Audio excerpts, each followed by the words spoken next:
A very good evening, ladies and gentlemen, and to all our viewers, welcome to the Tuesday's edition of the Roundtable.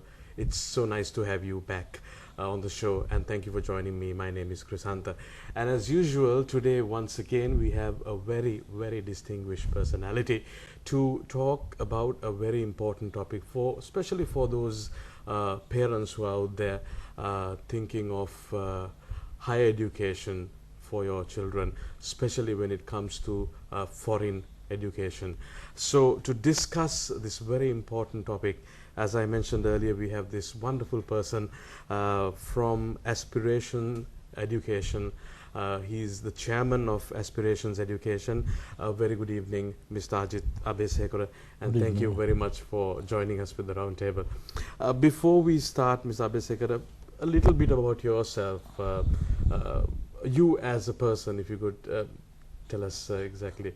Well, I had my schooling initially at Greenlands College, right? Okay. Which the year after I left at Standard 5, it became Isupatana Mahavidyalaya. Oh, right? I didn't know that. Yeah, so that's what the green and white that's school correct. colors. Yeah. Okay. So the primary education was at Greenlands College, and after sitting for the competitive exam, the Shishatva that is there now, but those days each college had their own Shishatva. Ananda, Nalanda, Royal. So like that, I sat for the Royal College exam and got through. And then from grade 6, I was at Royal College till I finished my secondary schooling there. And then during that time, of course, I did a little bit of cadetting. And well, we were able to win the Herman Luce as senior cadets. And also as a junior cadet, I was a lance sergeant. And I am now happy to say that while I was the lance sergeant, my 2IC, or the second in command in my section, happened to be Vice Admiral Tisara Samarasinghe, who was then a lance corporal.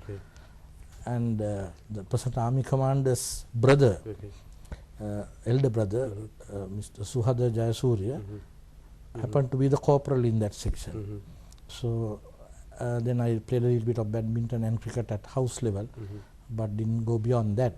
And then after finishing my A-levels, which I was not that successful in, where I was supposed to enter medical college, but unfortunately things didn't work out the way it should have. But generally a good student in class, sometimes getting the form prize as well. But still for all, finally couldn't make it. And then I entered Commercial Bank of Ceylon Limited as a clerk. And there I spent 10 years, and in the meantime I got through my banking exams, I got a promotion as well. And then of course, though I like Commercial Bank very much, and also today it being the best private bank in Sri Lanka for the last 12 years, which I am proud of. It was my second alma mater, and I still respect and like and the friends that I have. But unfortunately, I did not like banking in that sense, because I always felt I was getting cornered into a debit and a credit, and then later on it was ticking and checking and signing, right? So I thought maybe as I go up the ladder, though there was a very bright career in front of me, I felt that this was not exactly what I was looking at. I was looking at the what do you call the world beyond, and I did not want to be sort of tied down to any rules and regulations, and to sort of reporting to various people from time to time. So at one stage I decided, when I was on the threshold of getting my next promotion, that if I take this, I would be a banker for the rest of my life. And also I would be taking various housing loans and other things at minimal interest rates, and to pay that I would have had to be imprisoned for the next 25 years. So then I thought I will not do that, and I decided just to leave and to be on my own. So from there onwards I have been basically on my own, doing various types of things in between, little going into some sort of business as well, but finally gravitated towards education 10 years back. And so this is the field where we have now come into by sending students abroad for higher studies. So of course the ride was quite tough, I should say, and I would not advise anyone to do exactly what I have done, because it was more out of sheer will that I did it. Not that I had a very clear progressive path in front of me once I left the bank, but all what I cherished during that entire period, there was the good and the bad, the profit and the loss, but the fact that I was free to decide for myself and face the consequences come what may. That I think is Mr. what I Abeysekera, I really. think during your time, especially Yes. when you were a banker, Yeah. and with promotions and with being qualified in the banking profession, Yeah. you took a bold decision, because now at that time, somebody who works in a bank, okay, to a certain extent even now, is considered as you know, a very respectable person, and you took this bold decision, of course, which has given you, you know, open your doors to major success. What was it like to make this decision Well, back then? actually, for some reason, I always felt that, you know, our duty, that is, as a human being, is to try to support someone somewhere other than myself and my family. Okay. My family, of course, I have to support because that is my own creation, right? And the duty falls there first. Yeah. But then if we get caught continuously into the family and only the family, well, I don't think that is exactly our role. So I always thought that if I come out, now if I was in the bank, I would have hopefully gone up the ladder and then would have been somebody in society in that sense. Okay. But that somebody, I don't say would have done nothing, but would have done something within the parameters of that bank, and most probably because of the power or the recognition or the title that I had.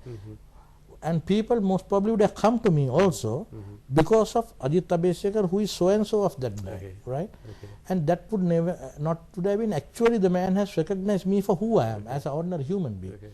Whereas if I step out of the bank into the open world, I would be a nobody, right? Because no more titles, nothing nothing glamorous about it, right? Really, I'm just another person, just like any other person on the road or on the street. But that nobody then is free to think and do something, and maybe at the end of it, I might be able to do something, right? Rather than that somebody more or less doing nothing or a little bit of something. Here I had the chance of doing that. So I took that challenge, so that I thought maybe as we go on, first to look after myself and my family, but then can I extend it beyond to the others? So this was actually the reason. And as my daughter now says, that she was trying to figure out who exactly I was and what my role was.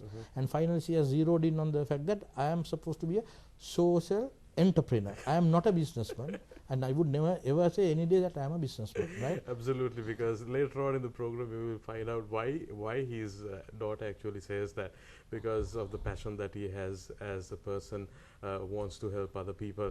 And for all those retired bankers who are watching, well, the decision would have been quite a different one had you thought of decisions what Mr. Abeysekera made then.